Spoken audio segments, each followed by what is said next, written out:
this week's episode of Hotter Than Health, we have another incredible episode. I think it's incredible just because of how much I learned, and I'm so energized to learn more about this form of therapy. Today we are talking all things oxygen. And you've probably heard about hyperbaric oxygen therapy, or you may have seen it, and you may have seen people like Tony Robbins or other celebrities or athletes getting into these spaceship-looking tubes. They all look different, but maybe you've seen it, maybe you've seen celebrities or athletes or whoever. But what we found out today is that it's more than just a tool for biohacking and recovery. It is so much more than that. Today we are talking to Dr. Jason Saunders. He's a leading voice in the hyperbaric space, and after this conversation, I truly am rethinking how powerful oxygen really is in the body, and especially after my experience with high altitude last year in Africa, it really made me think about how precious oxygen is for all of our bodily systems. We are healing faster. We're talking about better brain function, hormone balances, how it affects sperm health, even skin health, elasticity, stronger nails. And those are just skimming the surface of all the benefits. It can help with stress and burnout, and it's especially helpful for children as well. Dr. Saunders works with everyone from elite athletes to people who are dealing with autoimmune, neurological, and chronic health issues. And he's really been in this business for over 20 years, breaking down the science and making it actually make sense. And I just love how he's bringing so much of his passion into what he does. So if you are into reducing inflammation, human optimization, longevity, or just feeling better, this episode is going to really open your eyes. So I'm really excited to dive in with Dr. Jason Saunders. A little bit of housekeeping. If you haven't already, make sure you head over to Apple Podcasts, leave us a 5-star review. It is the greatest and best way to help spread the word about the podcast. And without further ado, let's get into the interview with Dr. Jason Saunders. Welcome, Dr. Saunders, to the Hotter Than Health podcast. Thank you for having me. I'm really excited to be able to share, anything that you think is valuable to your audience with regard to, hyperbaric oxygen, or even other, we do a lot of different things in our clinics, and I consult on a lot of different topics. So if we veer away from hyperbarics a little bit and talk about how to put some of these other pieces together, wherever the conversation goes, I'm excited. Good. That is the energy that we like, because sometimes I think a tangent is appropriate. Sometimes I think that we need a little more context. Speaking of context, we're here talking about oxygen efficiency, hyperbaric oxygen therapy, and immediately, for someone who has not heard about this, it immediately sounds what? It sounds medical, it sounds intense, it sounds like a lot of science. Can you, right off the bat, simplify what you do? What is HBOT? What is hyperbaric oxygen therapy? What is a hyperbaric chamber? And can you just walk us through the general overlying outline of what this is? And then we want to get into your story. Sure. So I do think that one of the things that is, hyperbaric's been growing tremendously, especially in the last few years. I've been doing it for nearly 20 years. So, I've gotten to witness quite a bit of, from this like hyperbolic, what's this bariatric machine you're talking about? Like all these, to like, okay, people at least know this word, a little bit more familiar with the term, but there's still, I think, quite a bit of, maybe misunderstanding, certainly misinformation. And I think it's led to a lot of underutilization of this tool. It's incredibly powerful, and it's incredibly simple. So let's start with, even right now, the reason that you're able to breathe the air you're breathing, and that you actually pull oxygen from the air you're breathing and bring it into your body, is because you're surrounded by pressure. So our atmosphere actually has a pressure associated with it. And that pressure is the driving force for why, when we breathe right now, that we can extract that oxygen and get it into our system. Red blood cells carry oxygen in our body, and they don't really use much.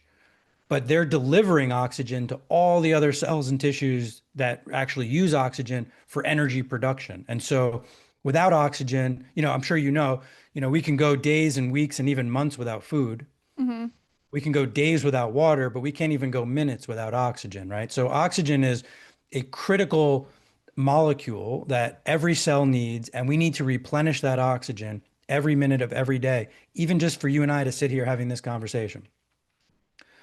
When we go up in elevation, people often have an association with, for us in the US, like if you went to Colorado, but you lived at, say, at sea level, it's harder to breathe as we go up in elevation. Yeah. And most people just simply say something like, well, there's less oxygen. But just to be really clear about why that's true, oxygen or air that we're breathing is 21% oxygen. And that's true at sea level. And that's true at the top of Mount Everest. So the percentage of oxygen is the same no matter where you are. Okay. But what's different is pressure. Mm. So as you go up in elevation, you lose pressure. And as you lose pressure, you're losing the driving force of what's really pushing oxygen into your body in the first place. So your body basically has to search for it more. It's Yeah, uh, it needs, right. So if I took a full breath at sea level, let's say that breath was 3 liters of air, and let's just say I had 100 molecules of oxygen, I could take that same full breath at on the top of Mount Everest, and I could still bring in a full 3 liters of air, but there would be only 40 molecules of oxygen instead of 100. Those aren't the real numbers, but essentially because as we lose pressure, um, gas molecules get further apart, so they separate. And so the volume or the concentration of oxygen inside the same container is far less. okay. So the ratios stay the same, but our ability changes. Not our capacity, but our ability because of the Our pressure. Because of the pressure loss. Got Exactly. it. I was about to say that reminds me. I could tell you a big fat story about the top of Kilimanjaro and how that ooh, ooh, so, Right. things went Exactly. wrong. Things went wrong. Things went wrong. So Oxygen's important. oxygen's important. So even so with like acute mountain sickness, let's say something went wrong, they actually use oxygen often in those scenarios, but they also make portable hyperbaric chambers because you can just pressurize somebody with air and bring them back to sea level equivalent very quickly. I have some selfish questions that I'm going to ask later. We'll get into those in a Okay. little bit because I'm thinking like, what about underwater very deep? What about above the water very high? So we can get into that later. But Yeah. okay, that's So that's that's a that's the loss of pressure. So hyperbaric is the opposite. So we'll answer one of those questions right now. yeah. Hyperbaric is literally instead of going from sea level up in elevation, all we're really doing is saying going from sea level and now we're going below sea level. So hyperbaric actually mimics scuba diving in many ways, to your point. It's like going underwater. There's no water involved, but it's the pressure of being underwater. Do you have and it just sounds crazy, but so you I know when you're using hyperbaric oxygen therapy, you're getting into one of these tubes.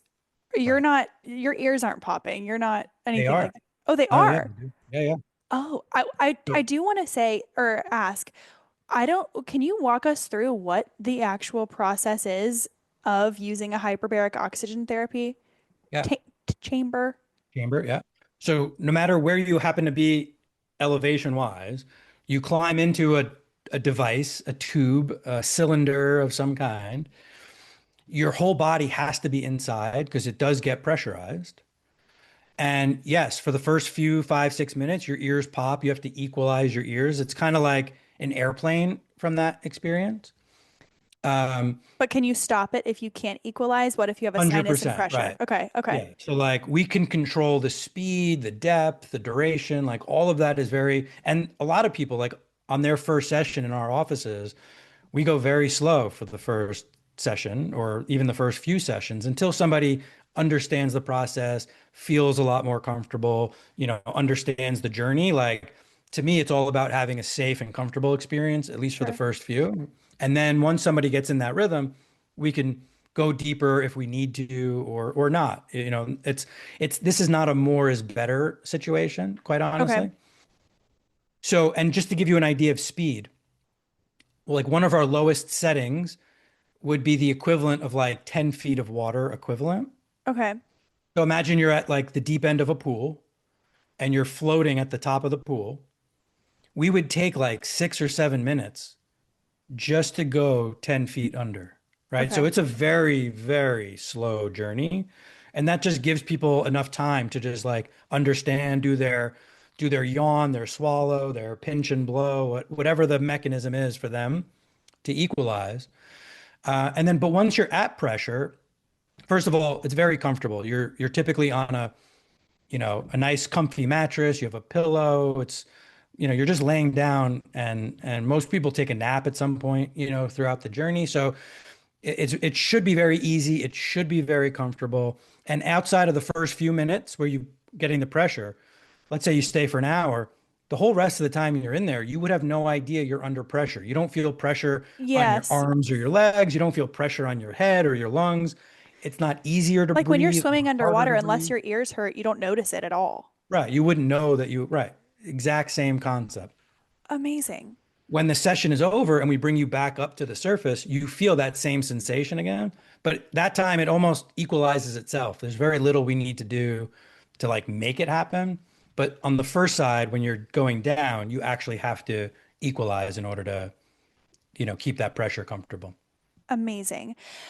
Now, now that we've addressed the what is, Mm. why, can we talk about the why? Who would be a good candidate for hyperbaric oxygen therapy, and why? What is the main appeal? What are the main benefits? So again, if you think about the idea that every cell in your body, other than red blood cells, require a consistent and pretty high dose of oxygen every minute of every day. And you guys might be familiar with like one of these pulse oximeters. You Mhm. go to the doctor, they stick that thing on your finger, right? Unless, if your heart is healthy and your lungs are healthy, you would get a reading like 98%, 97%, 99%, meaning if your heart is healthy and your lungs are healthy, we're basically carrying as much oxygen as physiologically possible right now. And so there's no way to ever be more than 100% saturated. Mm. What a hyperbaric chamber does is it increases the pressure, which is a different environment. And because of that, we carry that extra oxygen in a different way. So we saturate red blood cells, but then we actually supersaturate your liquids.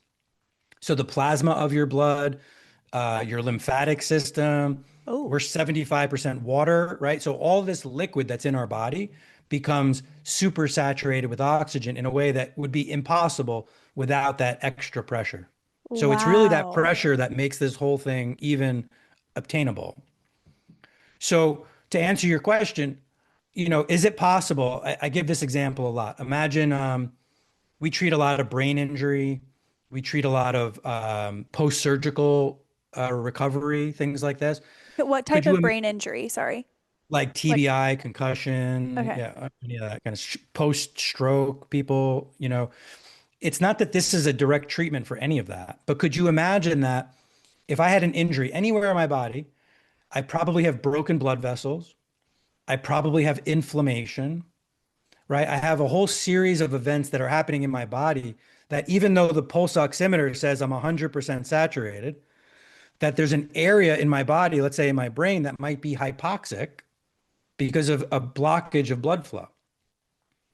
There would be no way to nourish that area of my body with the amount of oxygen I have right now.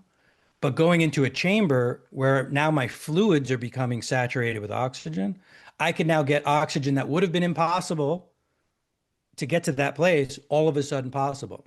And Mm. so we can create a healing response. Oxygen is just an ingredient for healing, but we can get that ingredient in ways and in amounts that would be literally impossible under normal atmospheric conditions. Amazing. And let's say you're working with someone who, okay, let's do a very real life example. I don't know. I'm just gonna go with it. Who knows? I don't know where we're going with this one, but it's the first thing that came to my mind.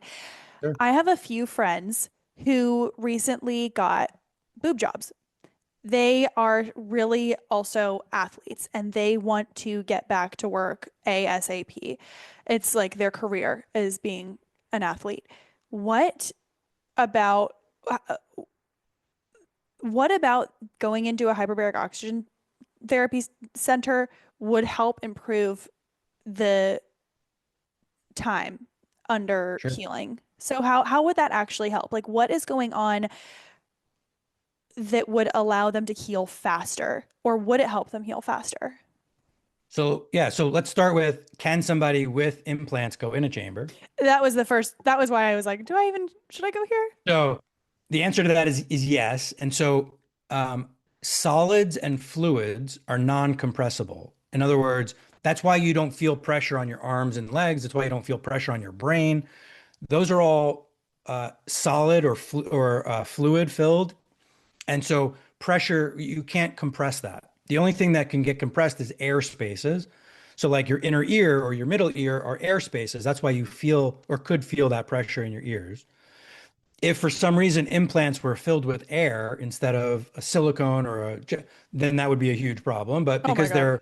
they're basically liquid and solid, those are non-compressible. It's totally safe. So Okay.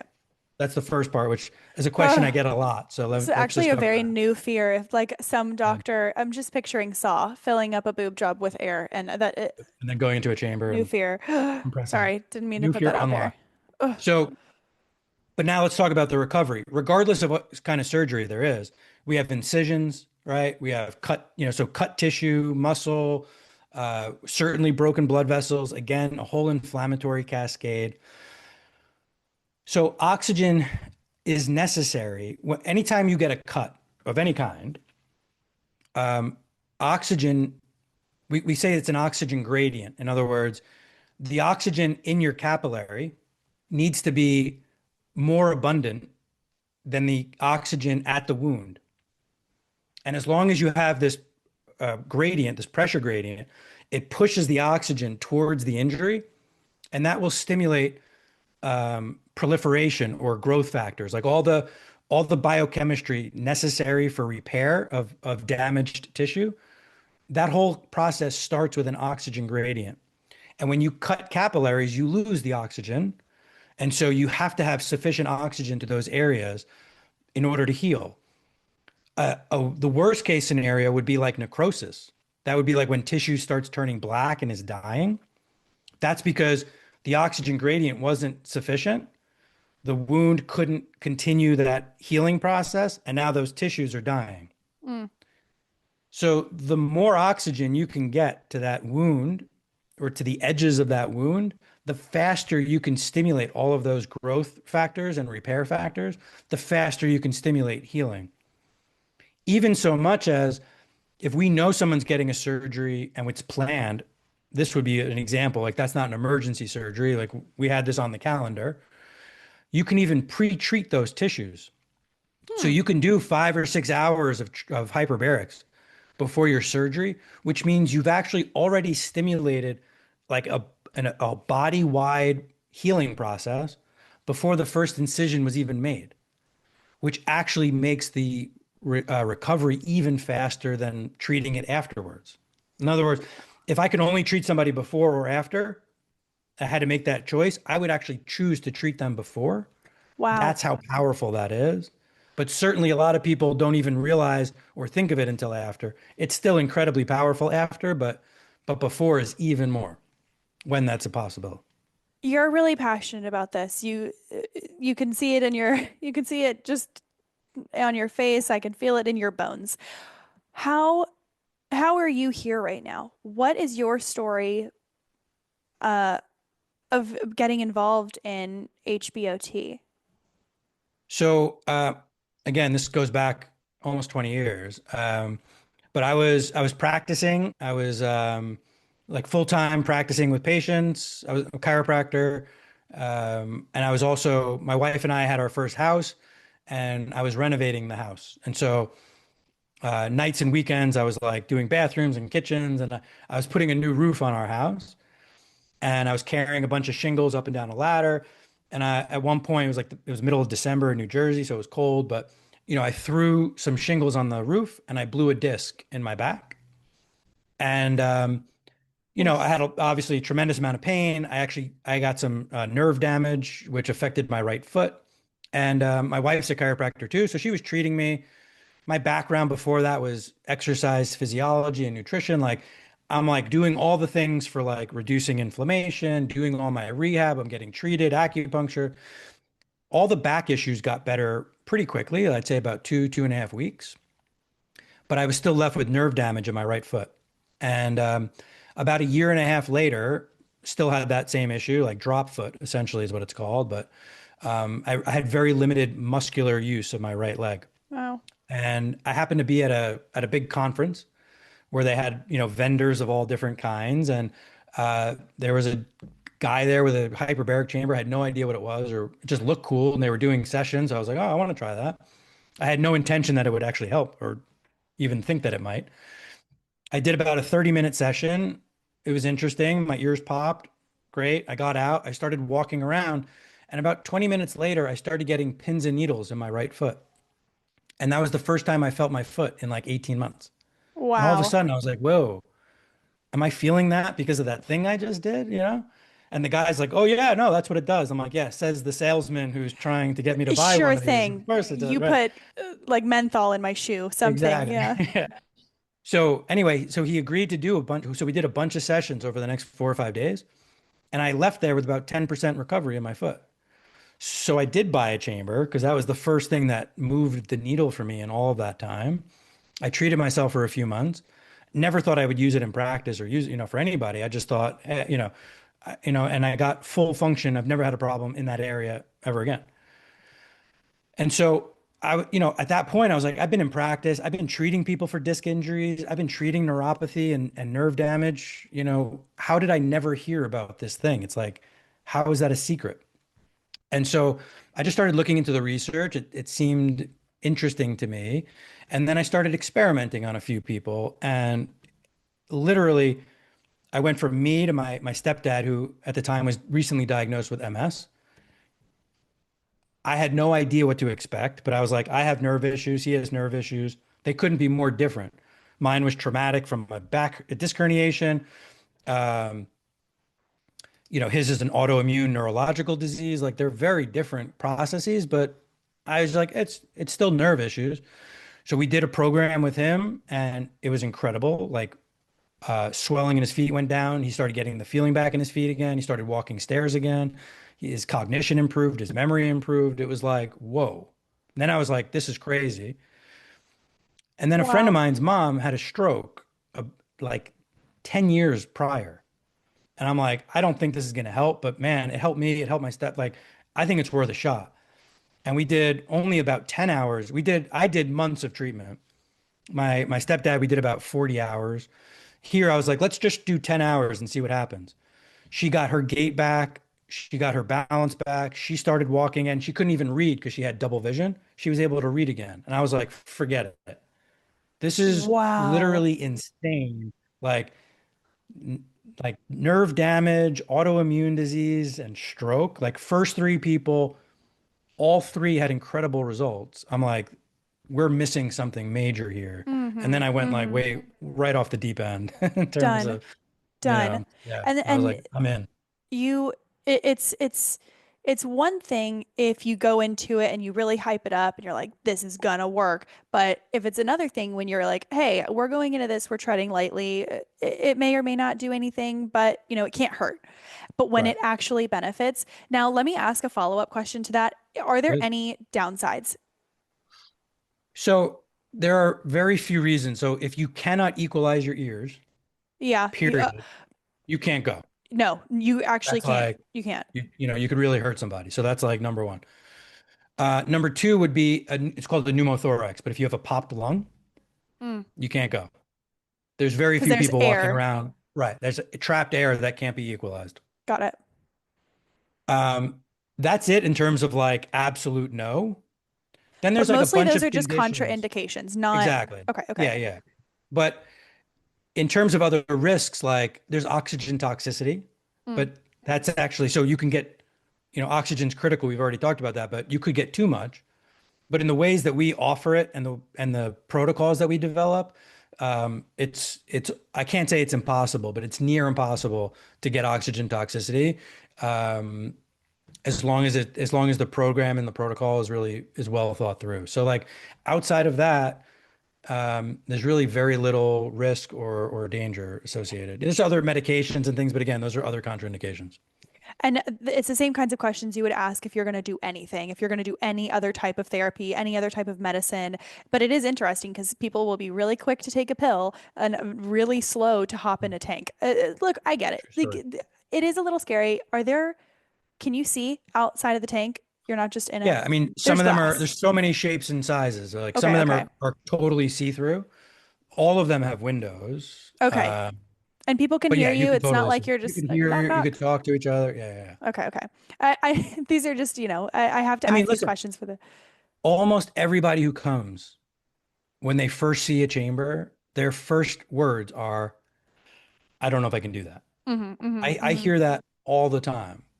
At the same time, in like almost 20 years, there's about three people that I can think of that wouldn't go. Like, I am not going to do it. Forget Yeah. it.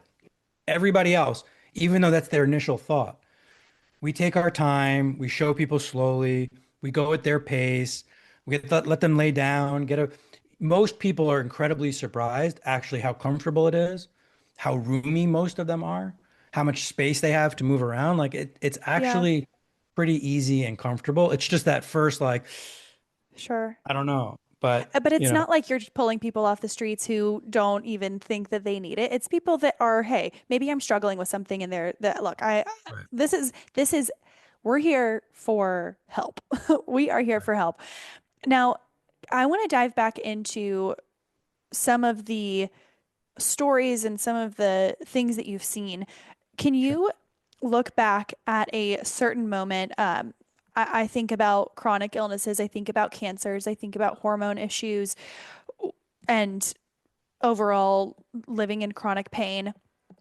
Can you speak to what you have seen specifically with cancers? I just know that that is such a trigger and Yeah. it's not gonna you're not gonna live a life and not be touched by it in some way. Right.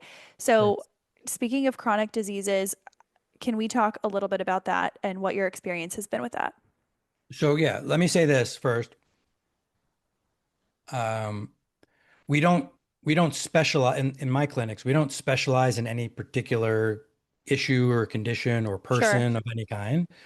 Um, my process when I get a new person coming in is, what are you coming for, and do I think it's a good fit? Because the Yeah. last thing I want to do is waste anybody's money or time.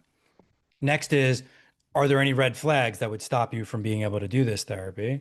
The next is like, what should you expect in the journey and the process? And the last would be, roughly what kind of protocol are we trying to figure out for whatever the goal happens to be, right? And for some people, it's a sickness and we're trying to get them, healthy. Some people are moderately healthy and they're looking for optimization and Yeah. performance and longevity. So, this is not a treatment for anything. It's literally just delivering oxygen, getting a surplus of oxygen that body has never seen prior to being into a chamber, hmm and then letting the body use that oxygen for whatever healing that body needs to do. Yes. Okay. So I want to So just you're not preface it walking in that and way. saying, we're here to cure this. You're saying, Right. I'm here to optimize your overall body and oxygen intake. Like, I'm here to saturate you with goodness so that your body can figure out what it needs to do on its own. Exactly. Okay. So when I go through the first part, which is like, what are you coming for, and do I think it's a good fit? I'm not necessarily, hyperbaric helps so many different people with so many different goals or conditions or issues that there's not enough research on planet Earth or time or money to put into research on every possible combination of hyperbaric and X, Y, and Z. So Sure. we look at it based on, I say mechanism of action, you say benefit, same thing. Like, what happens to somebody when they go into a chamber? Yes. So, what are some of those things? Those include, it reduces chronic inflammation 100% of the time. It increases cellular energy, like how much energy our cells can make 100% of the time. And then it improves our immune system function, which could help with things like infection. It stimulates hormone balance and neurotransmitter balance. It stimulates the repair and regeneration of damaged cells and tissues. It helps you grow new capillaries where there's damaged capillaries. It stimulates stem cells to move in to replace old or sick or dying or unhealthy cells essentially. So like everybody that goes into a chamber gets those things no matter what, as long as they see the protocol through. So Yes, the yes. next But is that's the like, same with anything that people need to know is that if they're being prescribed a specific protocol, it's not like, hey, I'm going in for a massage. It's no, we're going in. That's like more of a, hey, we're here for recreation. This is like, right. hey, things can happen with this We have amount. goal, right. And we have goals in mind. And so like if this is your goal, this is your plan. You went for a run You once know? in 2024. You can't expect to be Right. fit in You're not a 2025. runner. You went for a You run. ran, but you're not Yes, a runner. which is good. It's start number Right. one. You understand the importance, but we need to 100%. create a structure. Okay, okay. Right. So I just wanted to preface that. So now to say something like cancer, well, there's probably three different ways you could look at it. One is adjunctive to chemo and radiation. Another one is some people are choosing these types of pathways in lieu of traditional treatment. And some of them would be, I've already done all the traditional treatment. I'm sort of at a block, a plateau. I'm being told there's not much else I can do in this world. So now I'm looking for other things, right? And those are just three different variations of the people we see. And then there's every different type of cancer and every different grading of every type of cancer. So for me to answer this question, I want to say that it's incredibly individualized Sure. because there's so many variations. But to answer the question in a way that people can kind of understand it, one is cancer is an immune system issue. Your immune system's job is to identify sick and dysfunctional cells and to kill them. So when we have cancer growing, that was a malfunction of the immune system's ability to identify that in the first place. So does hyperbaric help build the immune system and make it more robust? Yes. And is there a correlation there that should help? Yes. Okay. Most people with cancer also have chronic inflammation. So we know that hyperbaric reduces that. Most people with cancer have mitochondrial, like one of the hallmarks of almost every solid tumor, especially, is mitochondrial dysfunction. The part of the cell making energy isn't sufficient. And we know that hyperbaric will actually either help, we either want to kill that cell, right? If the mitochondria is not working well, and that's part of the reason of like chemo and radiation, it's like kill the dysfunctional cells. Yeah. So if we blast oxygen into those cells and those cells can't operate properly in that environment, that often will trigger cell death. Mm-hmm. So in one way, we can actually trigger cell death in unhealthy cells. It's called apoptosis or autophagy in some, depending on, We're gonna get there for sure. okay. And it stimulates stem cells to actually move in to clean up and rebuild, that damaged area. Okay. So And then if we talked about like radiation and chemo, those are damaging to, the purpose of those tools is to kill cells. But most people hope to kill all the bad guys. You know that you're going to kill some of the good guys, and you still hope to move through that and then recover. And so there's a whole world of hyperbarics that would help rebuild and recover after going through a lot of those traditional treatments, particularly radiation. But it's true of chemo and radiation. Like radiation damage, long-term radiation damage is a very well-known consequence of radiation, and hyperbaric is one of the only solutions to mitigate post-radiation damage or post-radiation necrosis. Like Hmm. even in terms of traditional uses of hyperbaric, like that's actually an FDA-approved purpose of hyperbaric is post-radiation damage. And I also think that that would be if people are operating through insurance and they've just been kicked in the ass so hard by their treatments financially, then maybe if there's something that could be covered by insurance, that this is potentially a treatment for Right. afterwards. And Right. not only for the post radiation, but for it would help everything in their body. And it does seem like that elixir that would be so good for after something as Yeah, traumatic as that. Okay. definitely. I before I uh, before I move too far away from this, I'm wondering when it comes to mental health, Is there research to back that hyperbaric HBOT, guys? I'm not saying it every single time. We just say HBOT. HBOT, It's the thank amazing you. I'm like, I know I'm gonna get it wrong and say happy Keith hyperbolic. Hippopop Anonymous. Is there any research to back mental health, like creation of serotonin or reduction in, I don't even know what, but is there anything to show that this could benefit your overall mental health? Yeah. So interestingly, in the earliest days of hyperbaric, like back in the early 1920s, even some of the earliest research in hyperbaric was in places like they were called sanitariums, but they were literally focusing on mental health. Um, then for many years that kind of like fell out of favor, but I would say that there's more and more uses that are becoming obvious in the research for mental health. One being from like a neurotransmitter balancing standpoint, two from like autonomic nervous system, like the whole stress, fight or flight, Yeah, like autonomic stuff. So there's a lot of parasympathetic tone.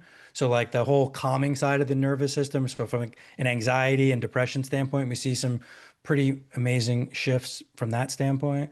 that's what I If you're was thinking. familiar, Okay. I don't know if you're familiar with like Dr. Amen or any of his work on the mental Mhm. health side, but Yeah, he's a he's huge amazing. proponent of hyperbarics. I've seen, I mean, hundreds and hundreds of the spec scans that he does.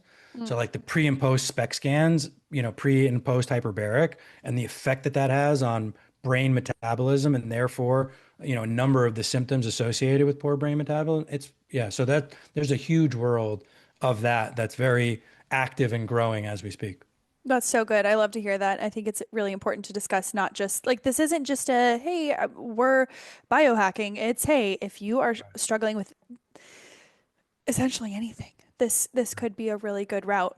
And especially there are so many people out there who are more holistic based and they are looking, maybe it's not a supplement, maybe it's something physical like this, and maybe it's not just going in once a week for acupuncture. It's like Right. Of maybe there's something that we could do that's a little more tactile that could be helpful. So thank you for that. course. Let's speak about autophagy and apoptosis. Every time I talk about this, I remember the first person I heard about this from was Sean Stevenson from the Model Health Show. He's like, I just thought he was the coolest podcaster of all time. Still do. He's awesome, and I just remember I attribute any knowledge I have to autophagy to Sean Stevenson. So shout out. But could you talk a little bit about what autophagy is and how we can not expect longer lives, but how our cells can recover faster? Yeah. So my whole view on health in general is um, creating strategic adversity is the way I often put it. So hormesis is a great term. I don't know if you guys talk about that on this show, but the term hormesis is to say I stress the body in a certain way, enough to get a response, but not too much to do damage. Like resistance training, Exercise, weight right. training. Exercise is like the number one like understanding of hormesis. I exercise, I purposely damage and break my muscle tissue down so that when I recover, I repair and now I'm stronger and faster than I was before. Right. So there has to be a stimulus. The body is incredibly powerful at repairing and regenerating, but it doesn't do that unless there's a stimulus, and that stimulus has to be some type of adversity. So if we spend time trying to build uh, a lifestyle around hormesis, or the way I describe it, a lifestyle around strategic adversity. Like we don't live in a world that we require adversity anymore. We can do almost anything we want to do whenever we want to do it. We could eat almost anything we want to eat whenever we want to eat it. Like we don't have built-in environmental stressors anymore. If it's too cold, I put the heat on. If it's too hot, I turn it like we could be comfortably numb. And quite honestly, it's by living this comfort-driven life that I believe has led to so many of these chronic illnesses taking over. And so I'm always looking for adversity, things that make me uncomfortable. You go to the gym, you're like, if someone doesn't tell you what to do, you tend to just do the things you like to do, right? Yeah. So like my background's exercise physiology. I can build programs all day long. I still hire somebody to program me because left alone, I just do what I like, and it's the Oh things I no. don't like that I need, that's true across the board. It's true. Even like, fasting is super uncomfortable. I think it's incredibly important. It's been a part of my life for many years. And like, there would be periods where humans didn't eat. And I think we benefit from that. I don't even think that. I think that's been well proven at this point. Like, Yeah. um, so, so everything that I do is through that lens. And then, in other words, there's different ranges of hyperbaric. You could do mild pressure, high pressure, air only. You could add oxygen. But like when people start getting into, especially I see it in biohacking a lot, which I'm a huge fan of. I was just at biohacking conference, I'm there, I'm walking around, speaking a few times. Like I love all the toys and technology, and I love all the people that are involved. And at the same time, everybody's like, more is better. I just keep adding and pushing and adding and pushing. And I think that there's a limit to that. And so I'm always trying to figure out how to stimulate, stress, back off, heal and recover, push a little harder, right? And then push in different areas. So like if you've never done hyperbaric, that could be a great new hormetic stress for you. If you've Yeah. been doing hyperbaric for a while, maybe it's time to take a break. And now let's do sauna. For me, sauna is incredibly adverse. I hate the sauna. I don't like being hot. I don't like not moving around and just like sitting in my own heat. And like I avoided it for a long time until I was like, oh man, that's what I need to do because clearly I'm avoiding it, right? And so, Yeah, you find um, what you're most resistant to and then right. And do then push that. it. When you do that, healthy cells, like whatever cells that you have in your body that are healthy, are like, oh my God, I love these challenges. And any cell in your body that can't handle it will die. And so that's the whole All right, process of Darwin. Yeah. apoptosis and autophagy is cells that can't handle the challenge, your body will get rid of, and cells that handle the challenge grow and repair. The ones you get rid of are then filled back in with stem cells that are new, young, and love a new challenge and can handle that. I think most of your listeners probably know that the cells that make you up today aren't the same cells you were born with. We're constantly renewing and sloughing off layers of cells, rebuilding layers of cells. But to do that strategically and purposefully, and to have a plan that stimulates autophagy, which is there's a difference between autophagy and apoptosis. Autophagy is the recycling of cells, Oh, whereas apoptosis is literally like the killing of the cell cell completely. death. Right. So apoptosis, like that cell's gone, a new one comes in. Autophagy, you can recycle some of the parts inside or kill the cell and pull some of the good parts and reuse them in a new cell. So they're slightly Okay. different in their mechanism, but the end result I would say is quite similar, which is a renewal, a cellular renewal for growth and repair. The younger we keep our cells and the healthier we keep our cells and the more adaptable we keep ourselves, the longer, healthier, higher quality of life we're going to have. So, Dr. Starnes, let me ask you a question. Botox, let's say Botox is $400 every 4 months, every 5 months. If I go into this hyperbaric chamber with some type of consistency, Yeah. am I done with this Botox? Am I good to go? Am I gonna age backwards, Benjamin Button? Are my like nails gonna be stronger? I mean, is my acne scarring gonna go away? I feel like I'm already thinking, okay, cell death. I'm thinking retinol. There's some skincare that helps cell turnover. And I know that's on a surface level, but if we're getting in there, then Mm. of course my wrinkles are going to go away. Is that like, can I expect any type of outward facing So, benefits? a few more mechanisms that we haven't covered yet are collagen synthesis and what's called fibroblast formation. So like ligament, tendons, skin, hair, nails, all of that. One of the first things that a lot of women who are coming, and men see it too. I think men are just like more oblivious to their existence Yeah. or aware of those kinds of changes. But hair and nails are one of the first two things most women who are going through whatever it is. It's for lupus, it's for fibromyalgia, it's for whatever other thing they're coming for. But they're like, man, my nails are just growing out of control and my hair has never looked this strong. Like we see that consistently. Um, Skin takes longer, but we see a lot of changes in skin. The difference What is is this is longer? like, Years? yeah, well, so Months? that's what I was going to say. Like, someone could do Botox, you could see changes in hours and days. Hyperbaric's not hours and days, it's weeks and months. A standard program might be, 20 to 40 hours of treatment in 1 hour blocks over the course of maybe 2 or 3 months. Okay. So it's like a few times a week for a few months is a standard program. And that And could then be most for people can someone, then sorry. like you can then do small bits. It's like the gym. Same analogy. You don't go like, I'm going to work out and reach a level of fitness. And as soon as I reach that level of fitness, I'm never going to go back in the gym again. Like, you should expect that you will lose that level of fitness over time. Yeah. But you could go to the gym at like 3 times a week and like kill it, get to a certain point, and then maintain that by being less aggressive. Same idea. You could do hyperbaric in like an aggressive protocol, make some pretty serious changes in your body biologically, including biological age for sure. And then you could do, a much less aggressive program to just maintain that over long periods of time. Okay. So I'm now we're turning the page. Okay.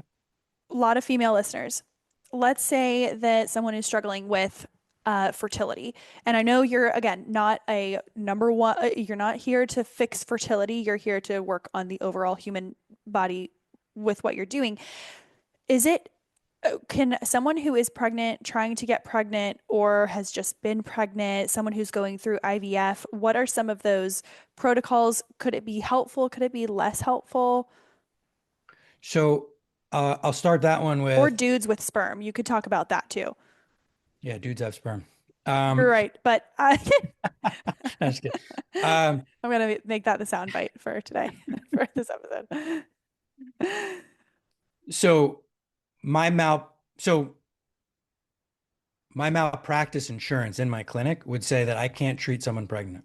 Got it. And that's very similar to like every supplement you can think of or a lot of other strategies because there's no research, everybody's afraid of it.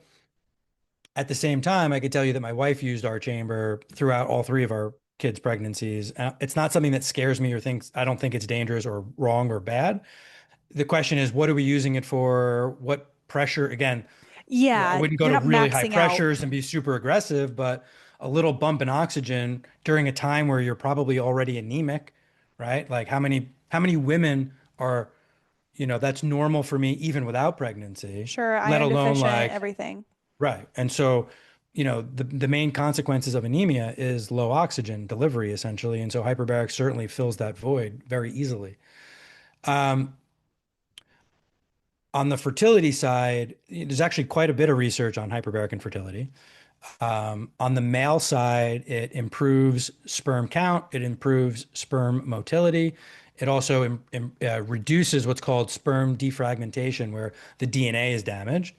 And so it reduces DNA defragmentation in sperm. So there's a bunch on the male side. On the female side, it definitely improves uterine lining. So all the vasculature benefits of hyperbaric are also involved in terms of uterine wall and uterine lining. It also some evidence that it improves egg quality over time. We often do use it, and we have a few fertility docs in our areas where they understand these benefits. So let's say someone is doing IVF, we might do a round of hyperbaric right before, like leading up to an egg retrieval to try to Mm, get as much stimulation as we can, get that egg retrieval, and then then there's a waiting period at that point. And then we might do another round, but right before implantation, again, to help build the uterine lining and prepare the body for implantation. So Yeah, that's a use that's pretty well known worldwide. There's a decent amount of research on it, and it's incredibly beneficial. Amazing. And as we start to wrap up, w- I'd love to hear what would be your most coveted story? What would be the scenario that you the reason why you do what you do story? Because is there something that really comes to the top of your mind of, wow, I truly watched this person heal from the inside out? And whether or not it was only HBOT or it was HBOT alongside other things, what has been something that has really re-energized you in this space? It's a good question. When you do something as long as I have, like whatever anyone does for a really long time, it's very easy to just like almost not even realize what's happening on a regular basis or what the impact you may or may not be having on a regular basis might be. Desensitized almost. Yeah, exactly. I would say that and you could ask this question to anybody that does hyperbarics as much as we do. And I almost never, just for the record, we combine hyperbarics with a lot of different things in our clinic. Maybe Sure. you and I could have a part two on that if you want one day or whatever. Let's But go. Yeah, we'll you know, book it after there's a this. lot of like hyperbaric but anyone that's been doing hyperbaric for any length of time, literally like miracles upon miracles that you can't even imagine occur literally, if not daily, definitely weekly. It's one of the most incredible, and it's really why I've become so passionate, or I feel so called to like teach it and talk about it and travel and talk about it. It's like this thing is super safe. It's incredibly powerful. There's such a short list of contraindications. Done right, there's almost no consequences of the therapy. It's very rare to have something this powerful also have such a low risk tolerance, you know. Usually like the more powerful something is, the more like, well, it could go sideways. Like this is not that at all. So, and then to see the outcomes, it like technicians and patients are crying in the office definitely weekly on what happens. But to answer your question, I would say, first of all, kids are the reason I do it. To see some changes in some of these kids that we treat for, well, we're not treating anything, right? But like kids with certain health concerns that they have that hyperbaric may help with. 100% of the time, like to see how that impacts that kid's life in the future, to see how that's going to impact their entire family. We see a ton of kids on the spectrum, and hyperbaric's incredibly helpful for children dealing with that or families dealing with kids on the spectrum. Again, we do combine it with other things, but one of the biggest changes we see is that kids gain speech over the course of their treatment. The kids that are completely nonverbal start speaking over the course of 8 weeks after not saying a word or saying two words at a time Oh for my their first gosh. 5 or 6 years become conversational. Or a kid that comes out of the chamber after their 27th, and tells their mother that they love them for the first time in their life. Like Mm, that will never get old. And like that type of change, A, to witness it, but B, to like feel it with the family at that time, like those are some of the most incredible changes that we see. And I think if you interview, we have a handful of technicians at work and they're incredible human beings, super compassionate. They would all, I mean, lists upon lists of versions of these kids. And then, let's say an adult who had a stroke, who lost all their independence, and they get their driver's license back and they start feeding themselves again, and they can go to the bathroom without assistance. Like it's literally like giving people their independence and their life back on a regular basis. It's literally mind-boggling to me that it's pressure and it's oxygen. It's mm. like couldn't be safer, couldn't be more simple, and yet couldn't be more impactful in so many of these cases. Amazing. And I love that you just said that because yeah, you think hyperbaric and you're like, "Oh, what a luxury that must be all these things." But the real luxury is being in your 70s, 80s, 90s able to sit down on a toilet and get up by yourself so that Hundred you don't have to go live in an assisted living home or whatever it is, but keeping your joints mobile. I mean, honestly, the older you are, the better for Right. this type of situation. And especially if you are someone who remains pretty sedentary, that's massive. I have one logistical question. Thank you Sure. for sharing all of that. Let's say, so I have nieces and nephews, and I'm just picturing, I mean, they're two healthy, loving, wonderful children. Let's just say one day we wanted to put my niece in a hyperbaric chamber, and she's who knows, and like she wants to be a performance athlete at the age of 3. Would my sister go in there with her? Yeah. And Almost all the kids go in with a parent for okay, sure. because I'm thinking, how am I going to explain, like, if she has if she has like a super sinus congestion, how is she going to, oh, hold on to your nose and blow out of your ears? Like, she's not going to understand that. What Right. is that So, like? like one of the things, so first of all, kids do really good in the chamber. Usually the parent is far more nervous than the kid, Oh, and yeah. most kids like really look forward to it once they get their sort of Like, bring an bearings. iPad, toy, whatever. And like so first of all, drinking like you do it on an airplane, like so giving them some water, some gum, a sucking case, anything to like stimulate that sucking response helps a Hmm. lot. But when a kid really is struggling, what I tell the parent is just like bring in some tissues, make like you're going to blow their nose, and ask them to blow their nose. And as soon as they start blowing their nose, just pinch it, and they'll actually create that same like that Valsalva, and that works really, really Genius. well. Yeah, and so that Genius. yeah, Genius. years Genius. of trial and error, I guess. That's so good. That is so good. I was scuba diving in January, and I wasn't able to equalize past a foot because I was so congested. I was so upset, and then I just went back this weekend and I was able to equalize. It was the most amazing experience. But when you can't, Oh, it's I brutal. mean, it's true pain, and Yeah. when you reach the threshold of pain, you've gone too far. So the fact that you Yeah, my guys have rule is you're not allowed to have pain in the chamber good, ever, right? And so like if you're uncomfortable, we need to know about it. yeah, We can slow you down, we can pause you just like you would in the water. You try to go, yeah, can't go, come back up, go, stay there a totally, little. Like we could do the exact same thing with the chamber as long as so cool. whoever you're working with hopefully is trained and knows how to operate their equipment properly. But yeah, we can do a lot to keep people comfortable in there. Awesome. I really think that a part two is necessary. It sounds like a great opportunity for a part two. I would definitely love to hear more. I'm sure that other people do too. But Dr. Jason, thank you so much for Sure. your time. Where can people find you, and what is the best resource that you want to lead people to after listening to this episode? So our main website is HBOT USA, HBOTUSA.com. We don't sell anything. It's just like education. What is this thing? It's a summary of our conversation. What is this thing? What does it do? What's it good for? Who should go? Why should I go? That kind of thing.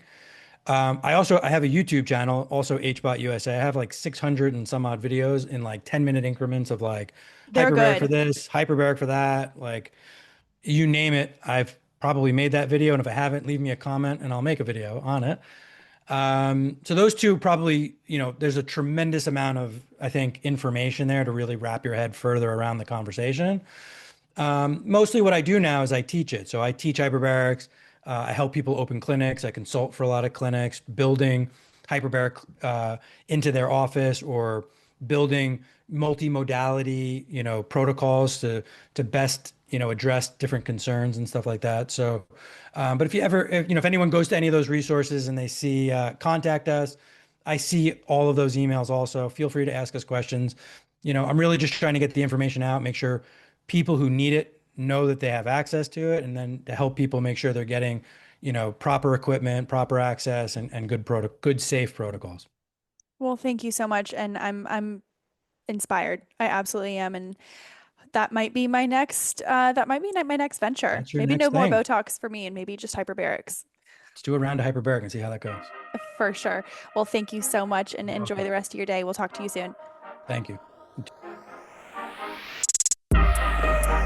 Yeah.